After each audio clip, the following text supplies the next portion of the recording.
Major Lawrence Douglas has reports to make about my people and their weakness and the need to keep them weak in the British interest. And the French interest, too, of course.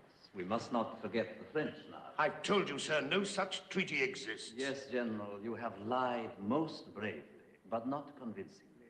I know this treaty does exist. Treaty, sir? He does it better than you, General. But then, of course, he is almost an Arab.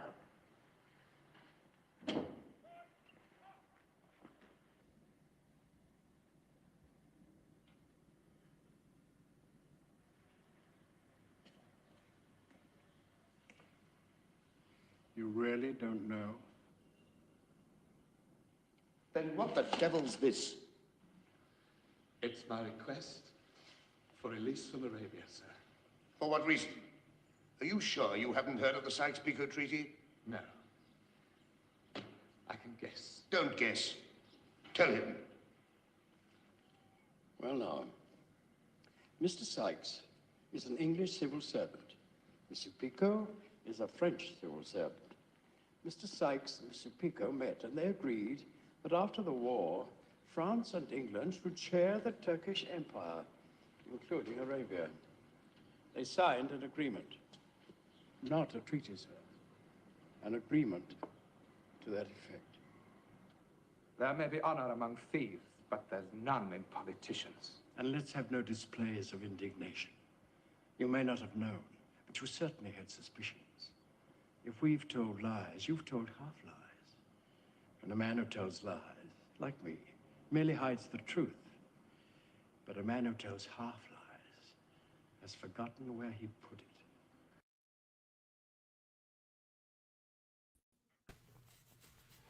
All right, everybody. Good evening. Before we get started, we are going to have a word from our friends at Loaded Gun Coffee. Wake up to the bold flavors of Loaded Gun Coffee, where passion, precision, and patriotism infuse every sip. As a veteran-owned business, we ensure each cup is steeped in pride and unwavering commitment. Our roasters handpick the finest coffee beans from around the world and have mastered unique brewing methods.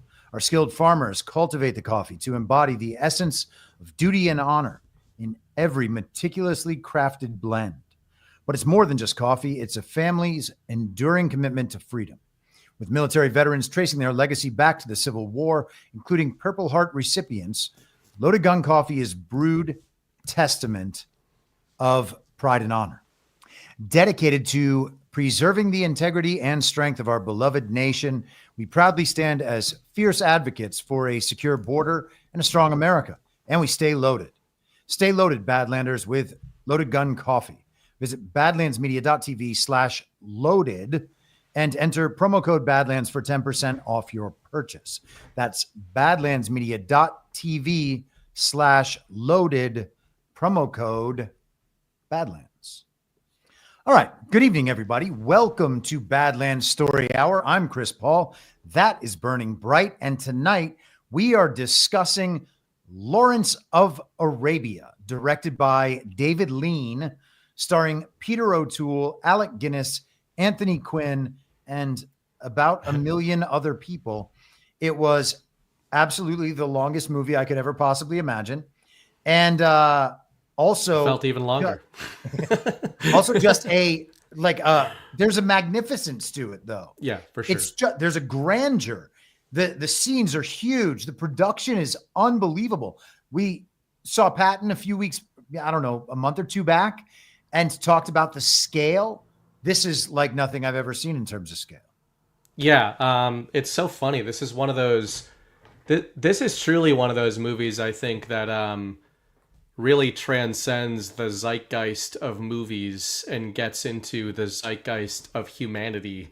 And I don't think that's overstated, because I'm a movie guy. I mean, we're both movie buffs. I had never seen this for some reason, never cared to see it.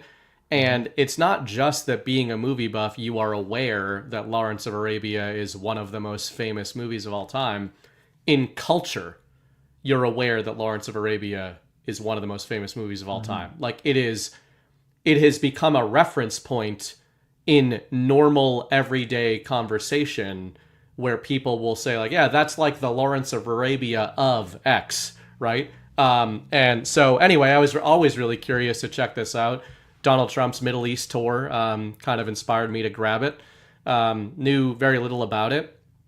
And yeah, like you said, from a craft perspective and everything, we'll talk mostly tonight about the theme and the story.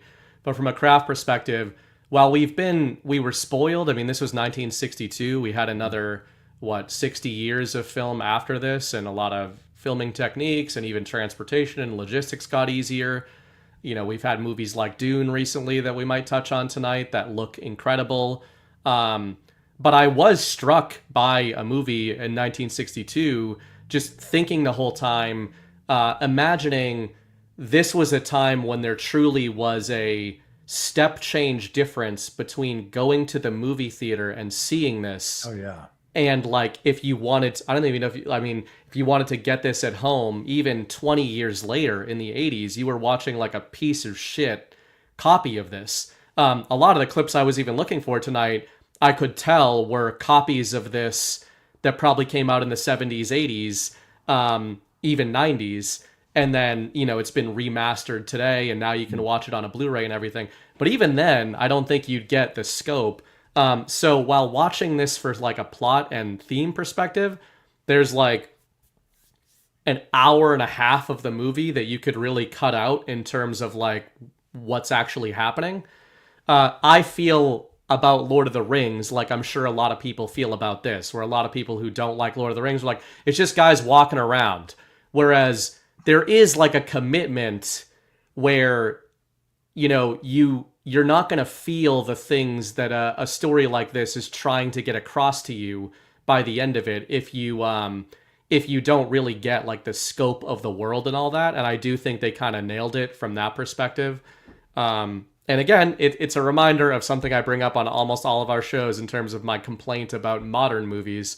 1962 movie shows you the power of going to the place and filming the thing.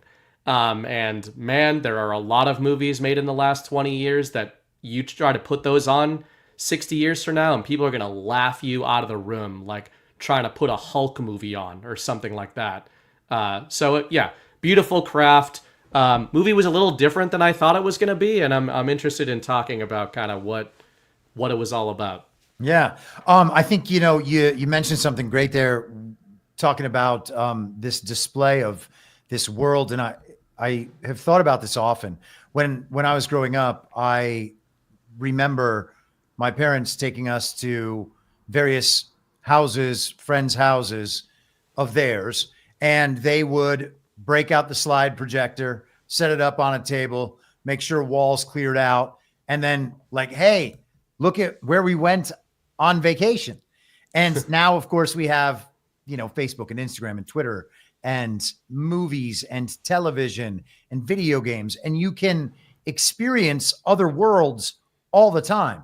But Right. back then it was books and people's pictures and movies. And so I can only imagine, as an American, not having the ability to fly around the world and check out these exotic locations, how incredible it must have been to see this totally foreign land rendered in such incredible detail. I mean, the film, we can talk about it in a second, and it felt to me initially, especially a little disjointed and whatnot. I thought it was a weird thing to watch, which doesn't mean it doesn't have its qualities. But just on the production alone and the way it looked, the music, just an orchestra playing for like the better part of 4 hours. I mean, there was a score behind nearly every scene, and that used to be a much more present element of films and more expressive. It also kind of had that, I don't know, like happiness to it. Like everybody's being happy together. They're not being tremendously mean to each other, even when they're saying mean things.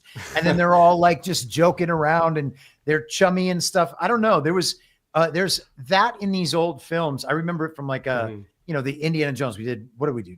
Raiders of the Lost Ark. Yeah. Like that kind of thing, and they're just Right. like all buddies.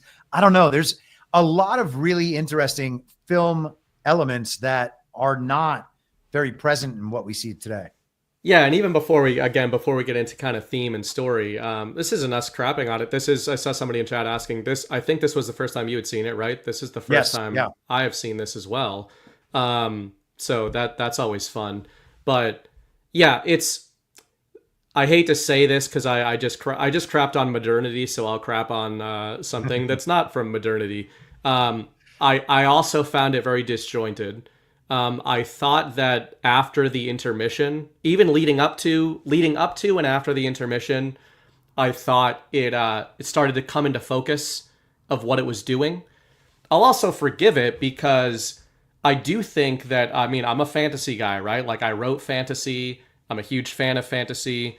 And you had even sent me an article last week that I was reading over the weekend from a publication called World Builders. World building is like that's a term that fantasy authors use all the time, that a lot of other writers do not use that term. But like one of the first things you'd ask another fantasy author is, oh, how's your world building going? Because in fantasy, the world is a character. Like it's like, you're trying to create something that hasn't existed before, but that also would be exciting and believable for people. This is the real world, right? Arabia. But to your point, it's not something people really have experienced. I've never experienced it. But in modernity, like we've got this illusion that we've experienced all of these things. And at this time, there was no illusion of this. That said, I found the structure at the beginning to mostly just be about here's where we are and here's the pace of things in Arabia. And I guess it was intentional or whatever. I found Peter O'Toole extremely distracting. Like it's kind of funny because I think it was just the tone and the performance was not at all what I was expecting. I knew nothing about what this was besides like very broad line who T.E. Lawrence was. And I was kind of for the first hour, I was kind of like, is he pretending to be taking on this personality type and there's going to be some kind of swerve? I don't know if that's a Peter O'Toole thing. I don't know if that was a T.E. Lawrence thing that he was mimicking. I don't know if it was a 1960s British thing, like British theater actor thing. But maybe as an American, it's my ignorance. That was very distracting for me, and it took me a long time to get over Peter O'Toole just kind of being like really gay and effeminate. And I'm not even saying that to be a dick. I just mean like I'm watching this like British major, get the Arabs together and lead them in this whole complex plot. And I'm trying to like compare this to the modern version of this, which is Dune, and thinking of like another Brit who's kind of effeminate in real life, but Timothée Chalamet and his performance versus this. And my God, they are worlds apart. And I know some people are going to get mad for me saying that, but I don't even think you can put them in the same stratosphere. So that took me a while to get over. I thought the second half, he was better than the first half.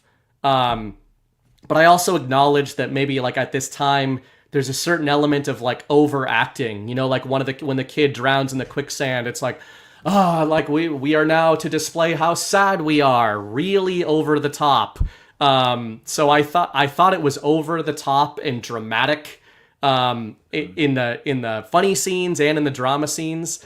But I thought there was a lot to wring out of the sort of theme and everything. And even when you apply it to modern day politics and the Middle East in particular, as Ghost would know, certainly just feels like a movie that is conveying there is nothing new under the sun. Going back 60 years, almost nothing has changed in terms of that theater. Yeah, I mean, in terms of Peter O'Toole's performance, I guess that T.E. Lawrence was potentially gay, or like there was at least some question about that. A strange man, and so I think that he was modeling potentially after that.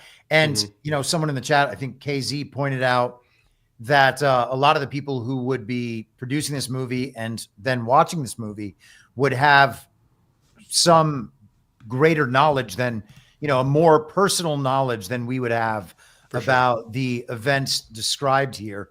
Although, again, if you have, as an American who wasn't part of the event, if you have a knowledge of what that event was, even in real time at that point, it's still translated through the experiences of other people at best, but mostly through what you hear on the radio and what you read in the newspapers. And that's already passed through a filter of exactly the side in this movie that Peter O'Toole is ultimately serving. I agree that the kind of effeminate nature, the weird, slow, kind of low talking, the crouching and of, I don't know, man, his physicality was very strange. Mannerisms, all of that was yeah. very, very off-putting, but I guess it makes sense.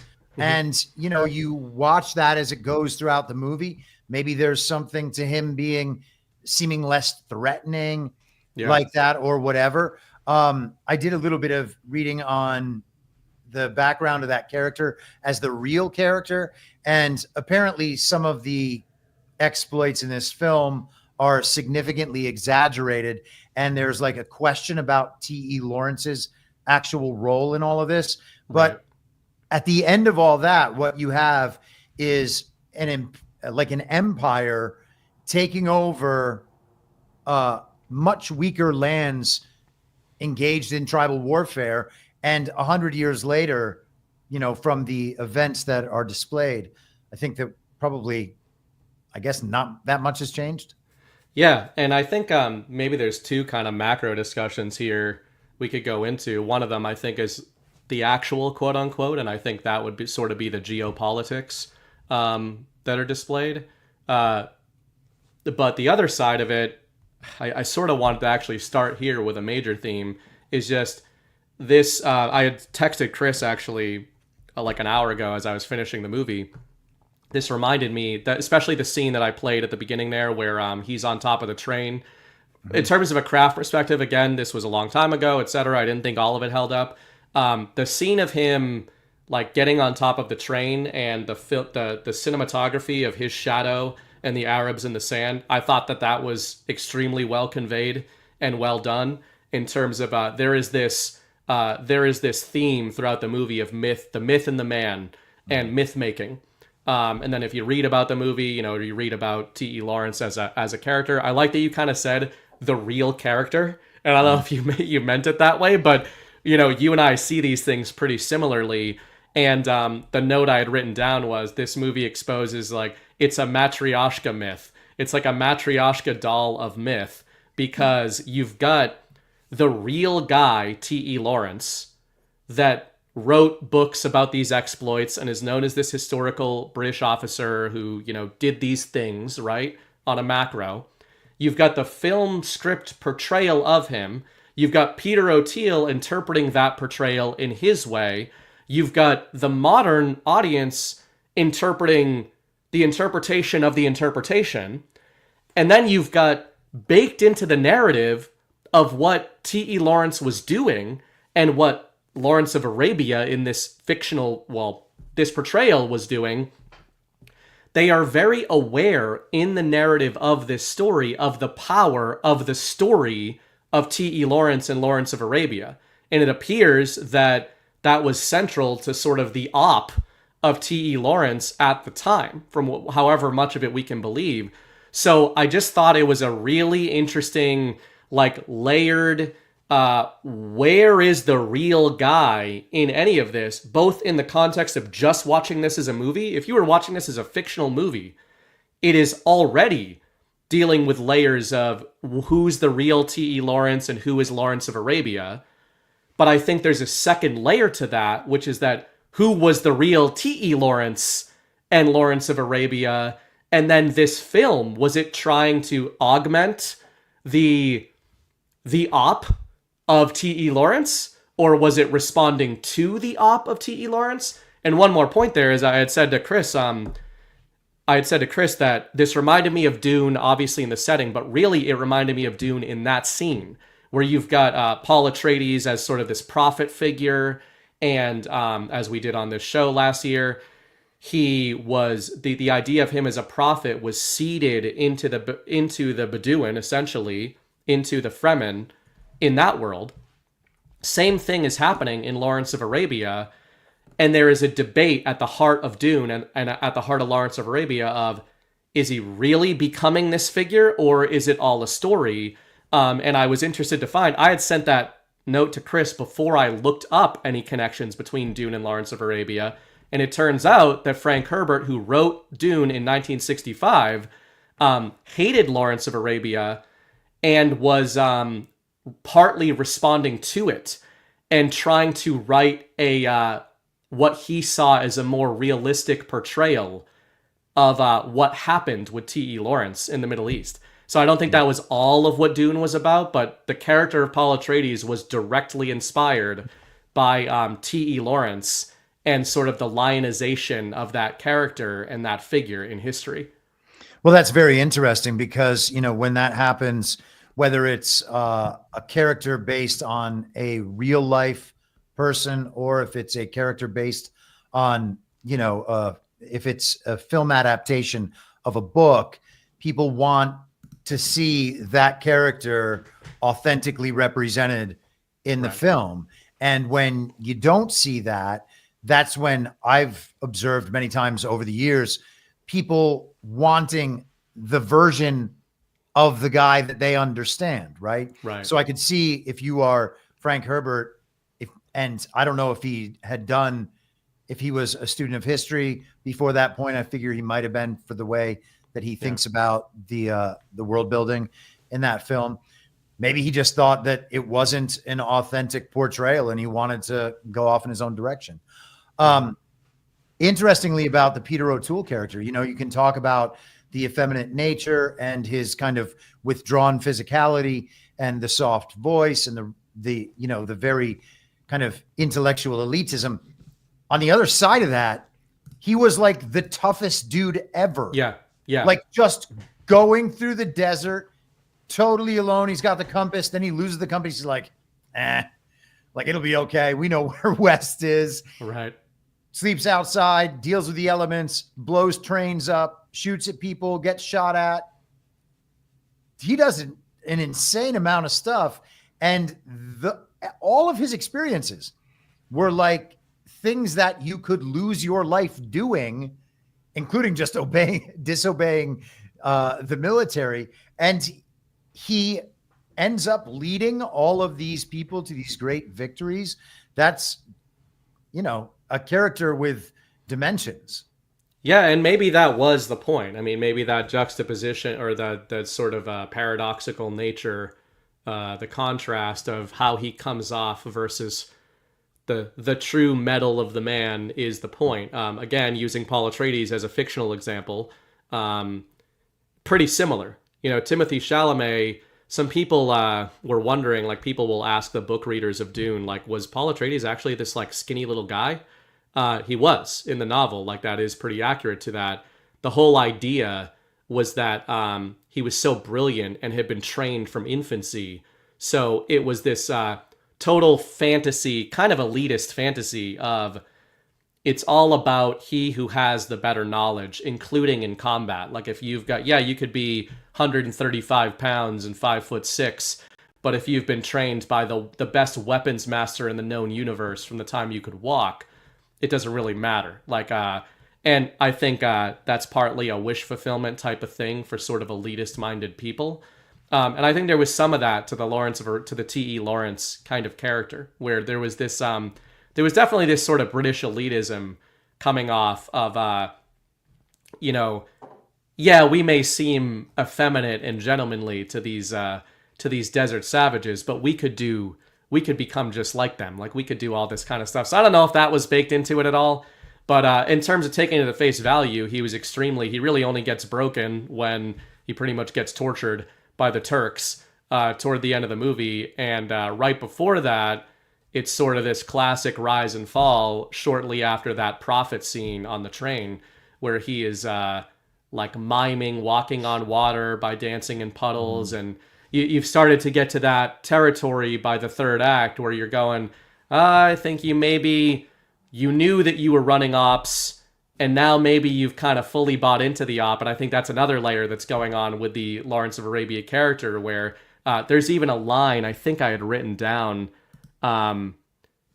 where they said they think he's a kind of prophet. This is the British officers are talking about this. They think he's a kind of prophet, and then the response was, they do or he does. And then that scene seems like Lawrence believes he's a kind of prophet and gets quickly disabused of that notion. So, that's kind of another theme here of if you start believing your own story too much, especially when you're in kind of a leadership position, usually doesn't end up going well for people like that. Yeah, I guess he is walking a fine line there, because he kept reiterating that the reason this is going to work is because these people will follow me. Mm-hmm. And so that's one of the really remarkable aspects of the film, and culturally, socially, especially in the way we think about things right now. I can imagine that this portrayal of this blonde-haired, blue-eyed white man going into the desert to deal with all the brown people. And oh, by the way, this movie's got like the most brown face ever among the Obi-Wan Kenobi, the main cast characters. Yeah. But he goes off into the desert to live with these brown savages and trick them, essentially, convince them into fighting a war that the English couldn't come fight themselves. And you look at the parallels to the modern day. One of the things that immediately struck me was that you have these small tribal bands of warriors going and attacking like the big thing and occasionally finding success. And we still get those stories about the entirety of the Afghanistan adventure, for instance, right? The entire time we're hearing about these tribes that operate out of caves, and they're still able to hold off the Russians in the 80s and the Americans in the 2000s. It's hard to make sense of it until you understand it in like a perspective like this. Maybe they banded together to work on it, or maybe this style of fighting exposed certain weaknesses, but it's the kind of David taking on the Goliath, and then the white savior comes in to pull that along. And I don't mean that in a degrading way to the film in any way. I know that these are just different times. That's the frame. All I'm saying is that's the frame we would look at it through now. Modern communists have gone so far against the white savior trope that I think we need to bring it back. So if anybody's looking to cast some white saviors, I'm your Huckleberry. I will gladly teach some godless savages. Anyway, but yeah, I agree with you. I mean, one thing actually that made me think of the sort of David versus Goliath aspect and the technology disparity. It actually made me reflect on the first act of the movie that I think we both felt was a little bit off. But one thing we both really respect about it was the world building, even though it's the real world, quote unquote, that you're still world building in the real world. You're giving the setting as a character, and it's an important character in this movie. I think that first act and the setting does a lot of heavy lifting for the believability of a lot of the events you're talking about later on. And what I mean by that is, like, on the one hand, it seems crazy that a bunch of guys on camels are overthrowing Aqaba, and they've got these, machine guns, they've got planes, they've got all this kind of stuff, right? But I sort of believed it because at the very beginning of the movie, as silly as it sounds, like, I've never really seen a movie with this many camels in it, doing lots of camel stuff. Camels are inherently very silly to Westerners. Like, they look like funny horses, right? They're like gangly and weird. And at the beginning of this movie, I'm like, these are such silly animals. Like, look how slow they are. And then after watching camels in this movie for 2 hours, you're like, camels are fucking awesome, right? Like, they can run way faster than I thought. First of all, they're like running all over the place in this movie. Yeah. And then like the whole scene where he goes back, part of his myth making turn is when Lawrence goes back to get Gassim, who falls behind. He falls off of his camel and he goes back to get him. All I could think about that whole scene, because I know it's like fictional, right? But I'm like, yeah, I bet camels could do that. I don't think that the guys could do that necessarily. But I'm thinking, like, these camels have been walking for 20 days with no water, and they're just, like, ready to sprint into a 130-degree furnace that they call the sun's anvil. And I came away from that believing camels could do that. So all of it's to say, by the time they're, like, marching on Aqaba, I could believe that. I'm like, yeah, the Turks are sitting here with machine guns. They've been drinking and fornicating and doing whatever they are in this port military town. And then 1,000 dudes on camels and swords and pistols come in, like full throttle, ready to kill. And, you know, I think it earns some of that. Like, it looks a little silly on paper, but then when you're like seeing these guys just going on this journey and how hard-nosed every dude, like even the 11-year-old kids, like those dudes had to be the toughest dudes in the world that I can buy by the time they get to this port city and a bunch of fat, lazy soldiers in the Ottoman Empire, they'd probably be pretty tough to beat by the time they got there. Well, they also have the complete element of surprise because Totally. they're attacking from a point that no one would ever dare attack from. It's funny you mentioned the fornicating. I don't think until like one of the very last scenes, there was not a single woman present in this movie, Right. which was strange. As for the camels, I was marveling at how strong their knees must be. Yeah. Because those They look legs super look weak. like they should not be able to hold up those Right. bodies. They look like you'll know the Star Wars lore better than I will, but I think they're called like the AT-ATs. Yeah. Yeah. But back to the point before, just to kind of circle back a bit, and I mean, you're addressing this as well, obviously. Would we call Lawrence of Arabia and these tribal bands with him terrorists in this modern day? And it's something that I've been thinking about more in the last 5 years. You know, once they started calling us terrorists for telling the truth online, and then we saw the pullout from Afghanistan and what the Taliban has done after, you know, you have to begin really thinking about what the word terrorist means and whether or not it's applied as a matter of perspective. You know, if there's absolutely no way that normal Americans wanting election integrity, going to their kids' school board meetings, that any of them should be classified as terrorists. It just doesn't make any sense. And if they're going to misapply that label to us, we should understand that they'd be more than happy to misapply it to other people. And the advantage there is, from a regime perspective, if you're actually embedded into these quote unquote terrorist organizations and you're able to direct their activity, well, then the Lawrence of Arabia model actually still describes a lot of what we see in the modern day.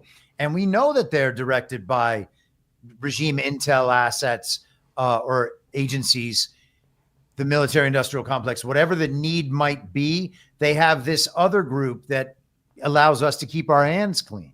You know, you guys go create the problem that's going to allow us to go to war. You guys go blow up this target that we can't reach. And man, I know that this is a totally different scale and we want to be best friends with Orans, but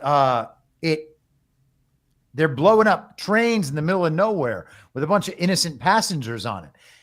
I'm not trying to refute the film's morality, but what they are doing is indistinguishable from what people would now be called terrorists for doing. Yeah, and I think, like I had said about the Frank Herbert quotes, supposedly he was kind of responding to this, but I think that the movie, I don't know if T.E. Lawrence's writings were self-aware of this stuff, but the movie seemed to be aware of that. That scene with the train in particular, it's kind of the prophet scene. I don't think it's meant to be celebratory. I don't think it took Frank Herbert and Dune to sort of invert that. I think that Lawrence of Arabia knew what it was doing there. Even more so, there's the take no prisoners scene toward the end. And they're certainly not trying to portray T.E. Lawrence as a heroic figure.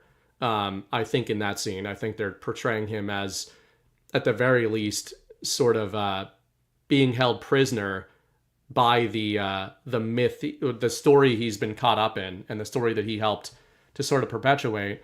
There's a quote by Lawrence sort of halfway through the movie, I think when he's having a sort of debriefing, and he's asking for what he needs in terms of to lead the Arabs, etc. And he says, quote, "I'll have Arabia in chaos." And, I wrote that one down just because I'm like, this is one of the things I've been writing about a lot. Obviously, Ghost is our resident historian when it comes to the Middle East. I'm certainly not. But what I've been writing about with the Middle East a lot in the last couple of years is the Kobayashi Maru, the impossible task. Like, if there has been a story that is baked into the mindscape of generations, like perhaps even centuries, it is that this is the area that people are always going to be killing each other in, right? Like, there's been world wars in Europe. There's been a civil war in the US. There's something going on over here. Wars move around. But like, we've all agreed that in this area, this is just what this area is. And that's what I was thinking of with that quote, was that maybe it's hopium, but I think that the more you learn about how the system works, like you were mentioning, the more I firmly believe that that is not human nature, and that humans are corruptible, absolutely, but that if human nature was to rape and pillage and kill, why does the system have to engineer wars to this degree? Why do they have to put this many resources into the engineering of forever wars? And I think, the Middle East is like the place where all of empire has gone. In this movie, they talk about the British and the French. I couldn't help but think about the Prussians. Different skins, different names, different eras. We've both read Prussiagate. This is the system. This is the regime. And they're usually the ones that are behind chaos, even if then the killing afterwards is organic and real and human on human. They're usually responding to a story that has been told by career liars. Yeah, that's a great point. Mentioning the take no prisoners scene, it's kind of an interesting bookend on the scene that you chose for the beginning, where Lawrence admitted that he enjoyed the killing. And, the take no prisoners thing, we heard like, these people are going to torture these prisoners. They're going to treat them terribly. I think Prince Faisal was talking about that. Yeah. And so Lawrence, of course, knows that. And throughout the film, no matter what his personal interests are, he seems like he has a very solid core of what he believes morality and justice are. He's committed to justice. He goes and, after saving Qasim, risking his own life to save Qasim, then he's the one who's actually responsible for murdering one of the people in the other tribe. And so he has to execute Qasim himself after risking his life for him. And he does it because that's what has to happen. And so the take no prisoners thing, I guess it's really just one of those maybe eye of the beholder type things, or maybe there's more to it that I'm not kind of getting fully at this point, but it's just on that knife's edge of, is he going around and slaughtering everyone for enjoyment, or is he just trying to put them all out of their misery because he knows what's going to come next to them? As for what you were just talking about in relation to the real world geopolitical issues, it occurs to me that the time we're talking about here from the British Empire was the Balfour Declaration period, right? This is when they determined that they need to go take this part of the Middle East so that they can have their proxy state there in Palestine. And you wonder how much these things are involved with one another. I just asked the machine. It said the Balfour Declaration had a profound and ultimately destabilizing effect on the Arab issues portrayed in Lawrence of Arabia, particularly because it undermined Arab expectations of independence following their support for the British in World War I. And it goes through the Hussein-McMahon correspondence, the Sykes-Picot Agreement, which was mentioned in the film, and then the Balfour Declaration was 1917, just 1 year after that. So, man, I mean, I wish I had thought of that before watching the film to just kind of have it running in the back of my mind. But, man, interesting timing. Yeah, engineering. So I want to go deeper into that. Should we grab our halftime sponsor before? Let's do that. Yeah, that sounds good. Yeah, this will be a whole meaty topic. There you go. All right, these are friends of mine. My Fireside, introducing My Fireside, proudly American-made fire pits crafted from 100% heavy gauge stainless steel for unmatched durability. These are fully customizable pits with interchangeable plates. So you got 3 plates you can put on the sides there over the mesh, as you see in the video. They're pretty sweet. You can customize them, obviously, last names, all that kind of stuff. 360 degrees of radiant heat for everyone to enjoy. As a veteran-owned company, we include a free pocket Declaration of Independence and Constitution with every order, plus a portion of each purchase supports the Semper Fi and America's Fund. Get yours today. Experience the warmth of freedom. Badlandsmedia.tv/fire. That's badlandsmedia.tv/fire.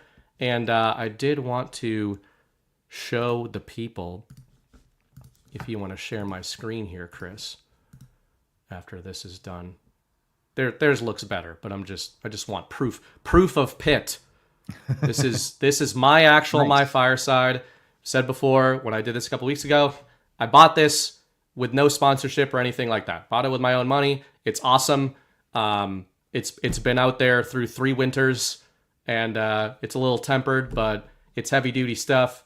It's been pretty sweet. So help our friends out.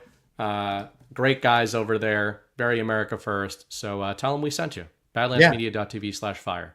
And that's a nice looking fire pit. Yeah, man. I'm a big fan of fire pits that actually understand that fire needs oxygen. Oh, and wow. That's what these are. There you go. All right. So back to the film. I think you had something you wanted to say. I was going to respond to what you were laying out there with the sort of the Balfour Declaration and all this kind of stuff. I don't know a lot of... Yeah, I don't know a lot about that. But it reminds me of some of my favorite through lines in the movie. I really liked the character. I keep forgetting his name. Auda, played by Anthony Quinn. I liked him a lot. He said, the Arabs, what tribe is that? I found that whole tent scene to be fascinating. I mean, there's the early one with Lawrence and Faisal, and then there's the later one with Auda and Lawrence.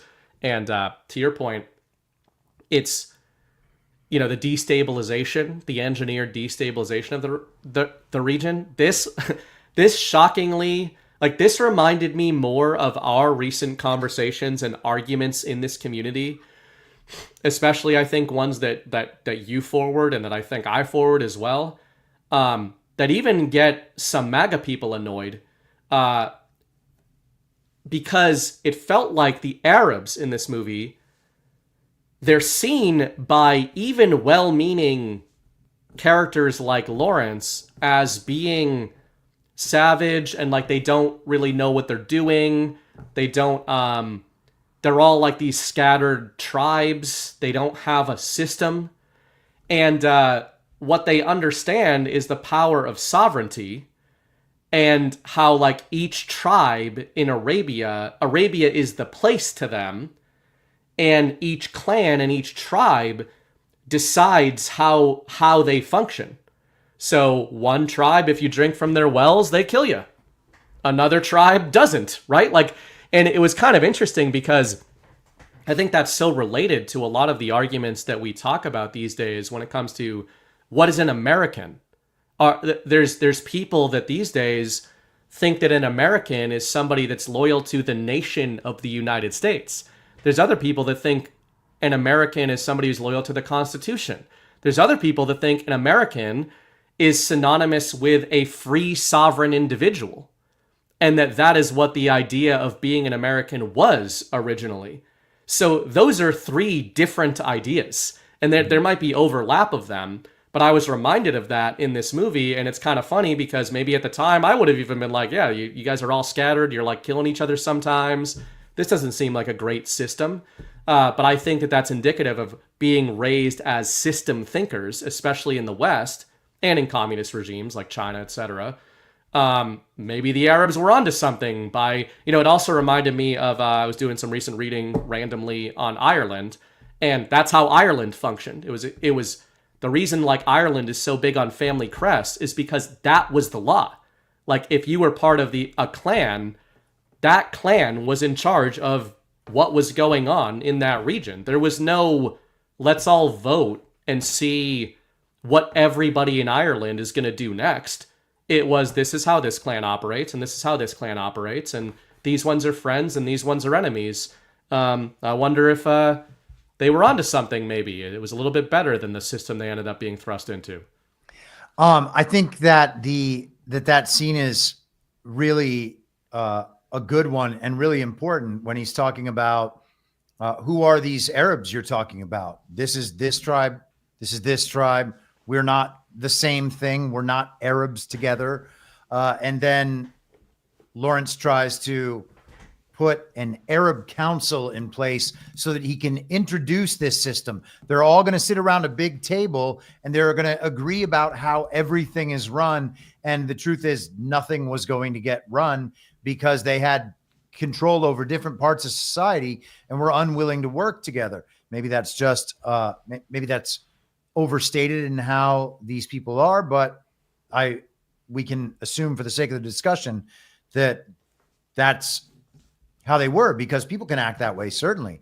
I think that the idea of inventing ethnicities on behalf of the regime to group these people together and then make them an identity group who then has to decide things together, even though they want nothing to do with each other, that's a plan that we've seen the regime use many times in the last 100 years. They have proxy states all over the world. They have countries they've tried to take over, and they can carve out like a little chunk. And whatever chunk they carve out, well, they call that by a new name, and they create a new ethnic identity for the people that live there. Those are the people who go along with the regime. Then they call them a minority. Then they call them an oppressed minority. And out of nowhere, you've got the people of the place the regime has already carved out being the oppressed people and the justification for going to fight a bigger war in the country they aim to take over. You can look at, I think Myanmar is a decent example of that right now. I was looking at the history of the Transnistria region. Are you familiar with that? Wasn't like that along Moldova? Yeah, and they're like Russian essentially, right? They live as Russian. I don't remember all the dynamics of it. I was mostly focused on the dynamics of how it came to be relative to the Soviet Union and the breaking apart of nations, and when the regime is changing over in terms of the control over these countries, because I think a lot of that territory is probably going to be subsumed and divided, as I think it's going to be around the world in many places. I would suspect that countries like Romania are going to get a chunk of Ukraine. Russia will get a bigger chunk of Ukraine. And maybe Moldova will get a bigger chunk or a piece of Ukraine, although Moldova doesn't seem like they're on the right page. And maybe Moldova gets subsumed. And so we're talking about the redrawing of maps as the regime needs to do, because they want to control resources, they want to control trade routes and the rest of it. But in the process of doing that, they invent these ethnicities and put these people together who would otherwise want nothing to do with one another. Totally. Shout out to Brian Murphy, who just gifted subscriptions. Thank you. That helps all of us when you do that. And it made me, one of the quotes I'd written down on that topic was, from Lawrence. He says, so long as the Arabs fight tribe against tribe, they will be a little people. And it's interesting because I thought, why is that an insult? Right? Like there's the obvious, which is arguing against his central premise.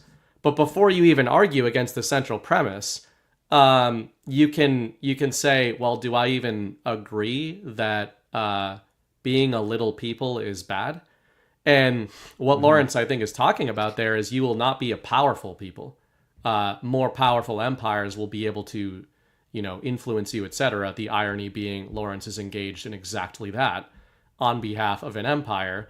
One of the things I'd written down was Lawrence misses the fact that he belongs to a much larger tribe engaged in a much larger version of the same engineered game. So he's kind of engineering the Arab tribes against each other, and he's from the tribe of Britain. Like, what's Britain? Who, in 200 years, that's not going to mean anything. 200, like, whatever. Pick your time frame. The Prussian Empire, nobody knows what that is now. I didn't know what it was until like 3 years ago. And it was active as one of the most powerful nations in the world just 100 years ago. And it's been the Ottoman Empire. I mean, it's right in front of us with this movie. Doesn't exist in terms of, in its current form. Maybe it does, maybe it doesn't. But in terms of how they draw lines on maps, Yeah. The story of the Ottoman Empire was something that was just a fact of the world in the early 20th century, and for the last 100 years has not been a thing. There's been all these different nations over there.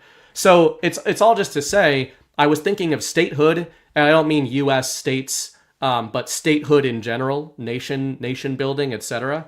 And thinking, Lawrence's sell to these people is like, become part of a collective, and that will be better inherently than not being part of a collective. And I think it's kind of funny because there is this paradox at the heart of being an America First person in what we call this movement, even though there's a lot of disagreement in this movement. And I think that's healthy disagreement because it's worth arguing over, does becoming a part of an identity group or a collective that calls itself American the end game, or is being a part of a quote-unquote collective that shares values the end game? And I think what the Arabs had, ostensibly, before they were part of states and nations, was they associated with the clans that shared their values. So they were coming up in a value system, and in this value system, you do not steal. In this value system, you do not kill, right? And these are the consequences in this value system. And that's not what nations have. States do not have value systems. They have law systems. You and I have been talking about that quite a bit in various contexts, biblical contexts, etc. So I just thought that was a whole interesting wrinkle to it of thinking the sell to these people is like statehood and systemhood and collectivism. There's some power benefits of that are pretty obvious, but what's the moral benefit? What's the morality sell there if they're becoming part of a collective that remembers none of their value system that was the whole reason that they exist? There's people in this movie, sorry, I'm rambling, but there's people in this movie that will not accept gifts that other Arabs will accept as like the be all end all of their life. There's Arabs in this movie that want gold as payment. There's Sharif in this movie who doesn't accept anything. His payment is to do the work of Faisal. So who has the value system there? Yeah. Yeah, that's really important. I mean, and, one of the, just to kind of go off you mentioning our conversation, I talked about this at some length on my show today. The difference between the worldly and the godly, the concerns of this world, this material world as we find it, and the concerns of the spirit or the soul, or however someone might describe it. That's the real divide that I think we can see in everything. Which way is this person going? The same dynamic replicates in the party of false decorum, replicates in many other things. You can tell by someone's behavior whether they're pursuing something worldly or if there's a higher purpose to what they're doing. And, good twin, evil twin, it goes along the same lines. The urge for the worldly necessitates, I said that terribly, necessitates the urge for centralization so that you can amass power. And then the people who are ambitious or crafty or clever or compromised or corrupt can ascend and create for themselves more power by extracting from the collective. Whereas the people who are focused on their morals, their values, their own personal goals within that morality system, they're focused in an entirely different way. They don't want to join the group so that their values will be put aside on behalf of the whole. And so you have that divide just again and again and again. And I was talking today on the show and just saying, like, when I learned to recognize that, you know, you say this many times, once you recognize the pattern, you kind of see it in everything. And you're going to tell me why I messed that quote up. But the other thing, actually, I'll let you respond to that and then we can keep moving forward. The quote is from Miyamoto Musashi, and it's, when you know the way broadly, you can see it in all things. There you go. But, you know, that was the idea of, I guess that's what happens when you're a samurai, and then at the end you're like, man, I killed a lot of people. I should have just been a gardener. So that's kind of what he was talking about. But yeah, I mean, and I saw Ash in the chat is that's relevant to this discussion, is the Bill of Rights a value system or a law system? Can it be both? I know we end up getting our wires crossed a lot in these discussions, but yes, I believe it can be both. And I think that those are some of the wire crossing that happens as a consequence of having these discussions.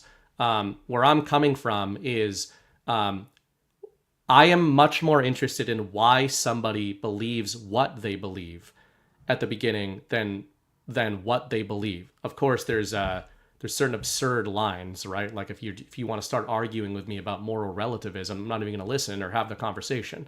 But when it comes to why do we agree on something being moral, the why cannot be the law. That's what I'm always trying to communicate in those conversations. That is not always successful. Mm-hmm. I believe that you can attempt to codify morality through law, or get people to follow it, or use the law to augment the power projection capabilities of a moral system. I don't think that that's silly, but I think that we've obviously seen, and I think Donald Trump is a clear modern cipher of the fact that if the rule of law is synonymous in a society with morality, then you will inevitably experience the fall of that society and the fall of the morality, which is why, you know, the origin points of something like the American system, I think, were much better than where we're at now, because they were attempting to codify moral values rather than legal values first. It was the legality was following the morality rather than the other way around. I don't know if that totally derailed where you were going. No, that's fine. I think that's at the heart of a lot of this too, is that it's the Arabs are not thinking in terms of law. They're thinking in terms of a way. This is the way we exist. This is the way we do things, because this is how we believe it is good to live. Yeah, I think it's an important distinction for sure in terms of the law. For a law to be just, it must be moral. And I think that one of the major things in the founding was to codify natural rights in the law. Now, I mean, there's an argument to be made that if everyone was a good and true Christian, you wouldn't actually need laws, because there wouldn't be, and I'm not a utopian. I don't believe that we're ever going to get to that point. It would be lovely, but I don't think we're going to get there, at least not in this realm. But if that were to play out in the world, then you wouldn't need laws, because people would understand that they're not allowed to do X, Y, Z, and that they would be severely and harshly punished for it, or at least like thoroughly shamed. Everyone is going to know that person as a crook. We don't have that in our society. You can think of the worst people in America, the worst villains that we've ever heard about, people who have committed crimes against you or done you wrong, public figures who have committed crimes, and these terrible scandals we hear about, whether or not they're true. All of those people, gosh, I totally lost what I was going to say about all the terrible people. It'll come back to me. Go ahead.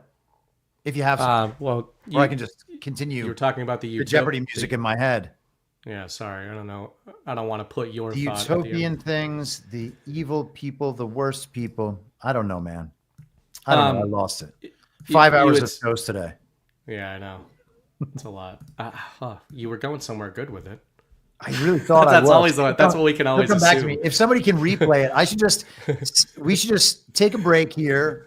Rewind the Rumble that was a great point by me. I'll listen to it. Yeah.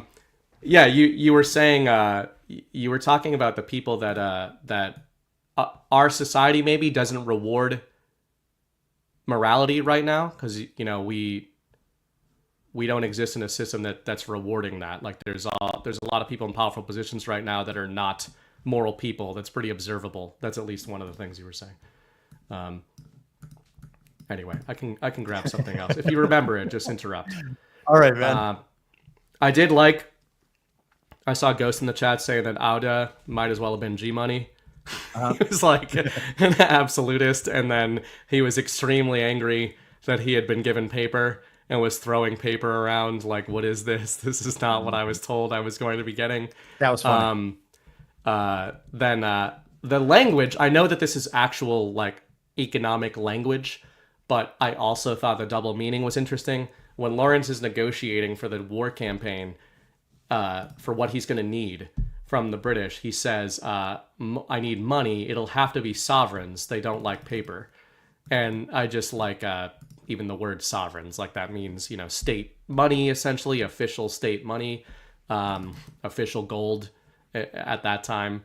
But I thought it's funny that they have to call it sovereign. There was a great conversation there. Go ahead. I remembered where I was going with all that. The most evil people in society that everyone recognizes as such would be known more broadly as such because we wouldn't have the incentives and advantages of attempting to exploit the person's corruption or compromise or cover up for them so that we can get something ourselves. It's just a totally different view of society. And it's funny, it's the, aspects of that are what a lot of people imagine as these various utopian visions. And it's like, okay, well, how could you get there in the real world? And it's like, well, if everyone was a Christian, it would work. And then everybody's like, well, it can't be that. Let's try something else. And we just keep trying these terrible directions toward utopianism that have never worked and will never work. Yeah, I mean, the grassroots of it, the root of it, is so simple, which is why it's so impossible. But I think we would all agree is in morality. Ash is talking about morality. Laws can't be just if they're not moral. Totally agree with that. Which is why, though, that's why there's so many arguments in this sort of endeavor, because I fully 100% agree with that premise. And then we start arguing about why I don't really care about the law as much. And then the person on the other side of that argument that's agreeing with the same central premise is like, the law must be reformed to reflect morality. Now, I think it would be nice if the law was reflective of morality, but I can understand the arguments of people that are saying, if we could change the incentive structure to reward morality, even if that's not the goal of everyone participating in that incentive structure, it's like a gamification of morality. Yeah. And our current system, I would agree with you that, that isn't going to solve everything, and you could argue that that's not even moral. But what is the end state of that world? Is the end state... our society right now clearly rewards immorality, directly and profusely rewards immorality.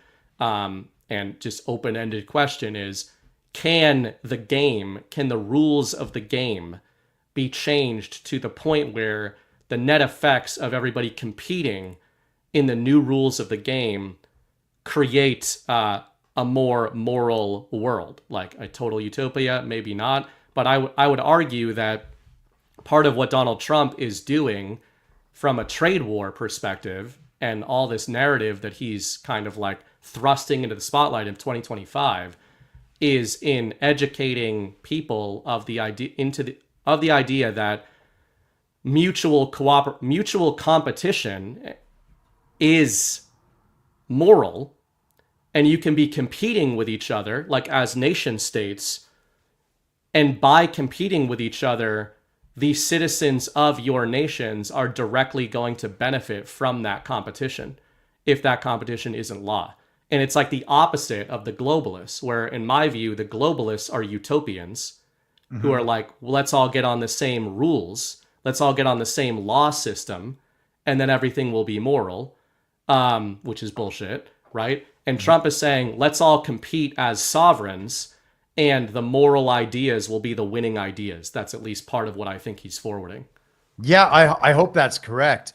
Let's shift gears just a little bit. One of the things that's really remarkable in this, and I think relevant today just as much as it was then, is you have different generations of warfare confronting one another, right? So we have camels and horses and men with swords and a few guns against, and then later on more guns, but against machine guns and long-range rifles and modern artillery and airplanes. And were there airplanes? Yeah, there's one plane scene, like a little propeller plane.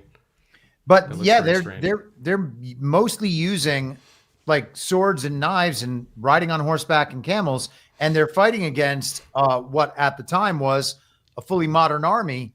And we still have those elements in play today, still, again, in the same part of the world.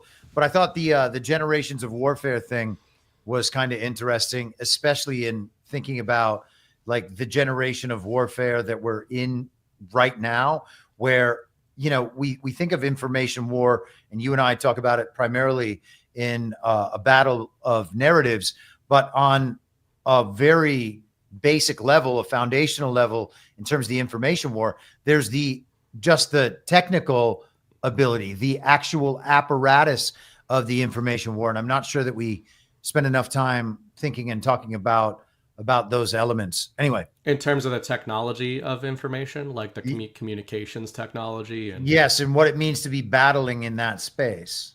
Right.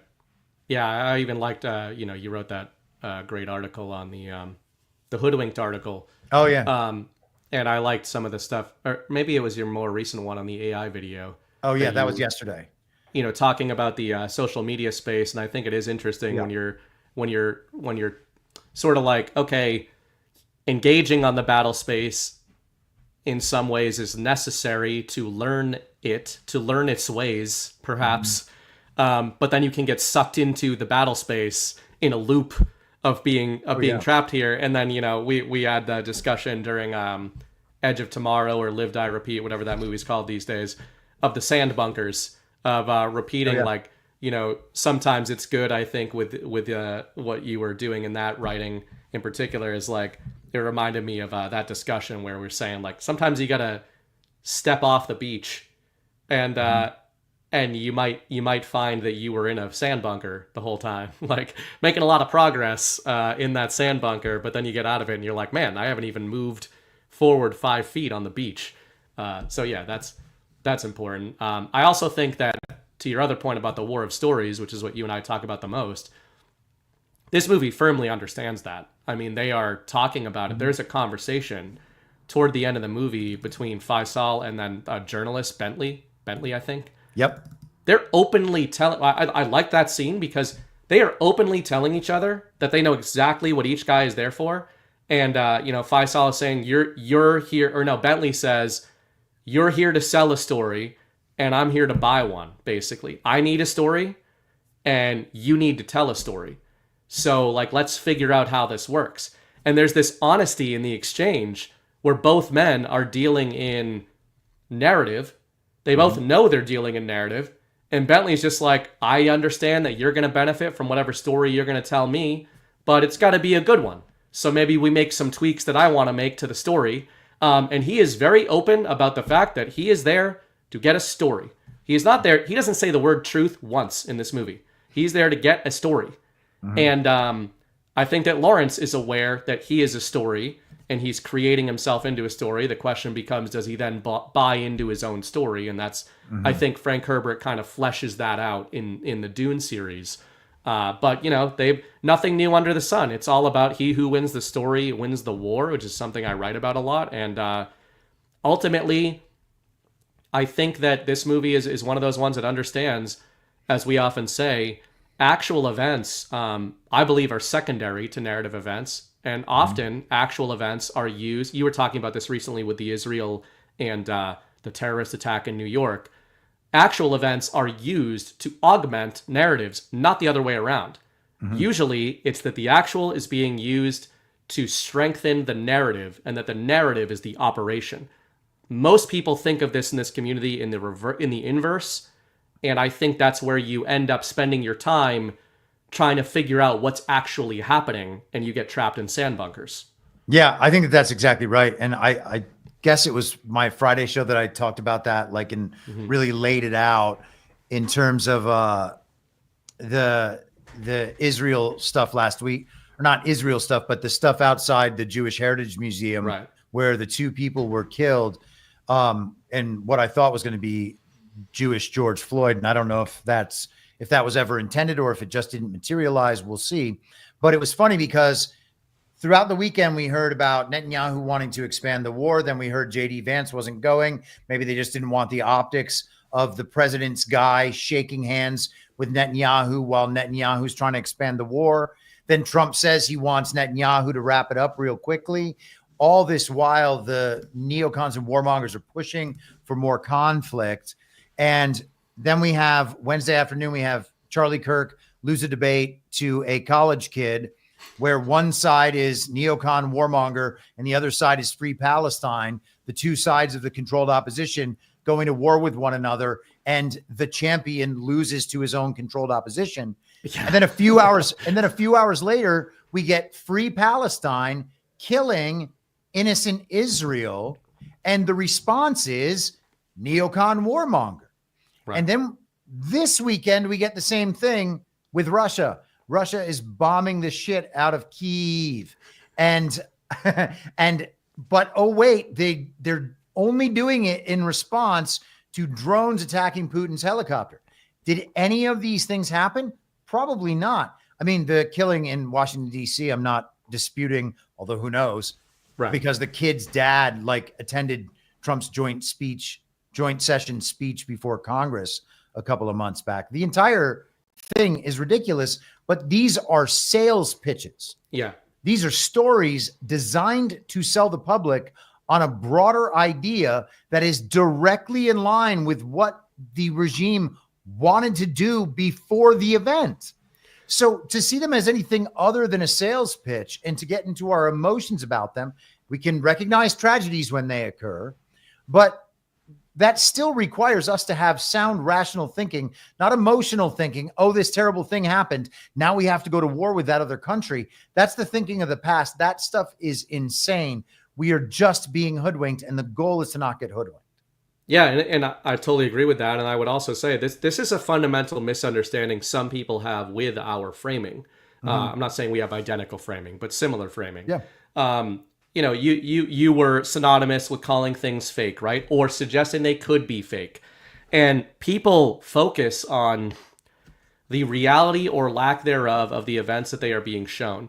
But, you know, a lot of what we've tried to get across is that, let's say that somebody was killed in DC and that the actual event occurred. We are rarely disputing that.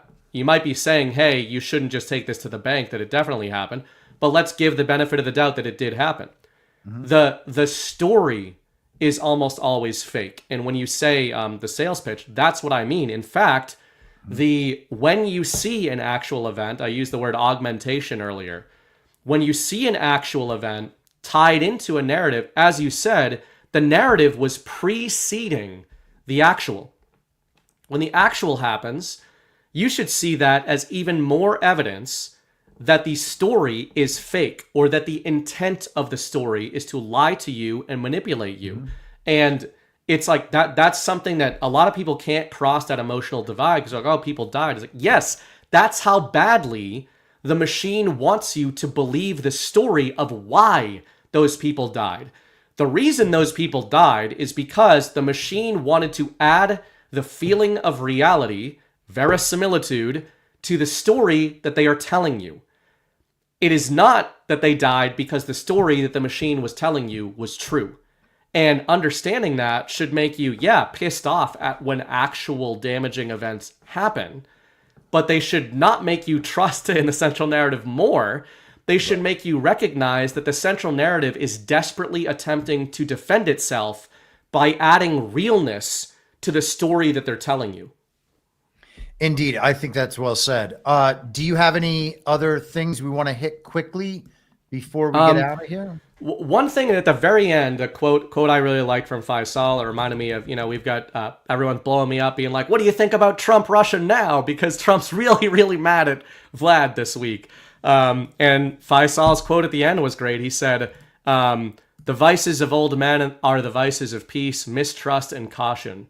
And that's kind of how I see all of this. I think that all warfare is deception, and the ones that are the peacemakers that I believe are on the game board and that may or may not be on the game board are using deception to get what they want because they have understood exactly what we were just laying out, that the collective mind, honestly, they don't care what actually happens.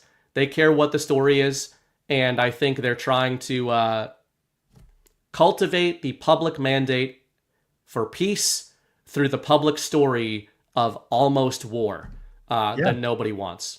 Yeah, and just to quickly hit the Trump post from over the weekend, he talks about he tells you how mad he is at Vladimir Putin, and then he says, likewise, President Zelensky is doing his country no favors by talking the way he does.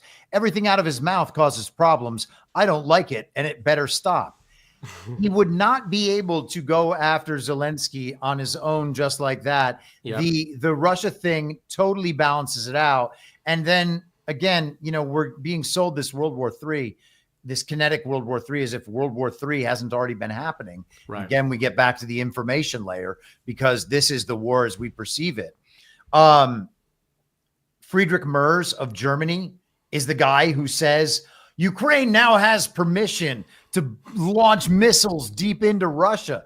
Like, dude, you've been there for 3 weeks. The world only knows you from that cocaine video on the train. Like, you're not making these decisions, and the U.S. is not going along with you. It's also silly. Yeah, no, Macron's making the decisions, man. He's the power player in Europe right now. The dude that just got face pushed by his own male wife. Yeah, I think Macron. If you believe in patriot control, at least of the narrative, which I do largely, they, I don't know, propping Macron up as like the hero of the system at this point in time is not the victory that system simps think it is. If the good guys were writing that story, I think that's exactly who they would cast as the fearless leader of Europe right now. Our fearless leader of Badlands would like us to know that he cares about what's actually happening. Well, John, what's actually happening is stories are being told. Right. And a lot of people are saying things to you. Yeah. And, All right, we got to wrap things up. Please, if you have not done so far and you are watching or listening on YouTube or Rumble, go ahead and hit the thumbs up. That helps us out a lot. Coming up next on Badlands, we will have Only Lands with a wonderful cast of characters from the Badlands television series. And I will go ahead and let all of you know about the movie choice for next week. This was recommended to me by one Colonel Oakland McCulloch, and he is going to be joining us next Tuesday evening for, get that off there. The Final Countdown from 1980, starring Kirk Douglas, Martin Sheen, and Catherine Ross. I have never seen this. Oak loved heard of it. and he just watched it again and told me how great it was and how excited he is to be doing this next week. So we're going to welcome him in, and we're going to have some fun with the 1980 movie. Hopefully the missiles aren't flying before then. We can get ahead of it with this movie selection. Sounds good. All right, everybody, stay tuned for Only Lands, and we will see you next week for the final countdown. Thank you so much for joining us, and don't forget to hit the thumbs up on this video. And a special thank you to all of our advertising partners. Please remember to shift your dollars to support those businesses that support Badlands Media.